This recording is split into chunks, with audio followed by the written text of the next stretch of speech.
प्रफुल्ल पटेल यांना अजित पवारांच्या राष्ट्रवादीकडनं राज्यसभेसाठी पुन्हा एकदा संधी दिली आणि त्यामुळे अनेकांच्या भुवया साहजिकच उंचावलेल्या आहेत। राज्यसभेतली अपात्रतेची टांगती तलवार टाळण्यासाठी पटेलांना नव्यानं संधी दिल्याचं सांगण्यात येत आहे। दुसरीकडे पक्षांतर्गत वाद टाळण्यासाठी हे पाऊल उचलण्यात आल्याची सुद्धा चर्चा आहे। बघूया की काही गोष्ट गुलदस्त्यातच राहू द्या, आम्हाला ही काही ना काही घडामोडी करावंच लागते।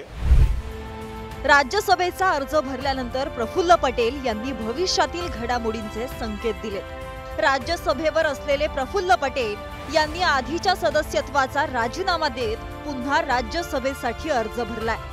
राज्यसभेत प्रफुल्ल पटेल यांच्यावर अपात्रतेची टांगती तलवार असल्यानं त्यांना पुन्हा उमेदवारी देण्यात आल्याचं सांगण्यात येत आहे। राष्ट्रवादीकडून प्रफुल्ल पटेल 2022 साली राज्यसभेवर निवडून गेले होते।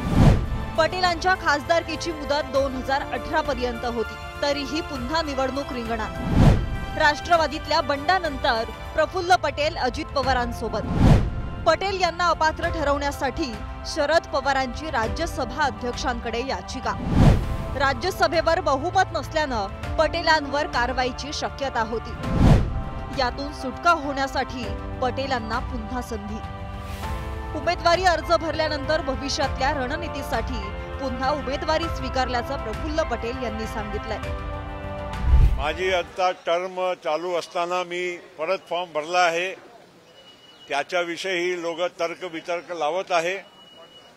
मला एवढंच म्हणायचं आहे की काही गोष्ट गुलदस्त्यातच राहू द्या, आम्ही पण राजकीय जीवनामध्ये काम करत असताना आम्हाला ही काही ना काही घडामोडी करावंच लागते। आणि बघू, आता आमच्याकडेही खूप सारे लोक इच्छुक आजूबाजूला नजर येत आहे आणि त्यामुळे येणारा काळ तुम्हाला हे स्पष्ट करून देईल की आम्ही आज फॉर्म का भरलेला आहे। अजित पवारांच्या राष्ट्रवादीकडून प्रफुल्ल पटेलांना पुन्हा संधी देण्यात आल्यानंतर रोहित पवारांनी टीका करणारी एक एक्सपोस्ट केली आहे। लोकसभा निवडणुकीनंतर भाजपा नव्या सहकार्यांना अलगद बाजूला फेकेल असा अंदाज प्रफुल्ल पटेलांना आला। नव्या राष्ट्रीय अध्यक्षांना हा अंदाज आला नसला तरी प्रफुल्ल पटेल यांनी ही बाब अचूकपणे हेरली आहे। भविष्यातला संभाव्य धोका टाळत राज्यसभेची टर्म धूर्तपणे अजून 2 वर्षांनी वाढवून घेतली, अशी टीका रोहित पवार यांनी केली आहे। तर इतिहासात पहिल्यांदाच असा प्रकार घडल्याची टीका संजय राऊत यांनी केली आहे। याला पटेलांनी प्रत्युत्तर देखील दिलंय। प्रफुल्ल पटेल यांची 4.5 वर्षे शिल्लक असताना ते परत निवडणुकीला उभे राहिले। या देशामध्ये असं कधी घडलं नव्हतं। याचा अर्थ स्पष्ट आहे की प्रफुल्ल पटेल यांच्यावर अपात्रतेची तलवार जी टांगती तलवार जी आहे त्यांना अपात्र करण्यासंदर्भात शरद पवारांचा राष्ट्रवादी काँग्रेस पक्ष जी कारवाई करते त्याच्यामध्ये प्रफुल्ल पटेल अपात्र ठरले असते। आता देशात काही नाही घडलं याचा अर्थ हे नाही आहे राष्ट्रवादी काँग्रेस पक्ष अजितदादा पवारांच्या नेतृत्वामध्ये अशा काही नवीन गोष्ट घडतच राहील, याची वाट बघा। अपात्रतेचा काही विषय नाही। प्रफुल्ल पटेल यांच्या या निर्णयाचा सर्वाधिक आनंद भंडारा गोंदिया मतदारसंघात भाजपलाच झालाय। परिणय फुके हे भाजपाकडून या मतदारसंघात इच्छुक आहेत। त्यांची प्रतिक्रिया देखील बोलकी होती।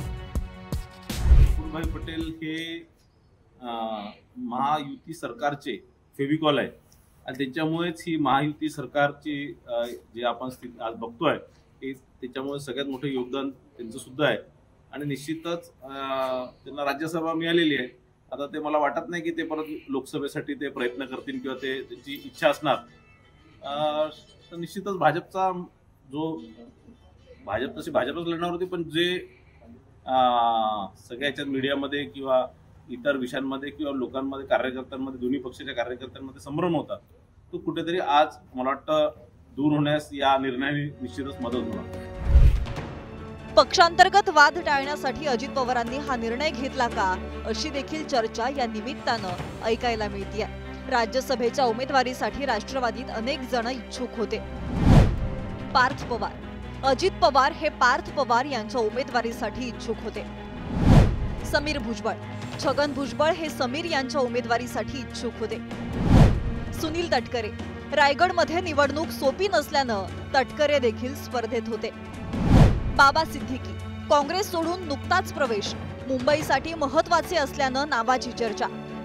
या वादात पक्षात गटबाजी उफाळून येऊ नये म्हणून सर्वांना मान्य होणाऱ्या नावावर तोडगा काढण्यात आल्याचीही चर्चा आहे. दुसरीकडे प्रफुल्ल पटेलांनी अर्ज भरल्यानंतर रिक्त जागेवर संधी मिळेलच असं म्हटलंय. सगळे जे सहकारी आहेत त्यांनी एकमताने मी जावा असा निर्णय केला. आमच्याकडे आणि सगळ्या पक्षांमध्ये इच्छुक लोक असतात, सगळे योग्य असतात, पण सगळ्यांना संधी एकाच वेळी देता येत नाही.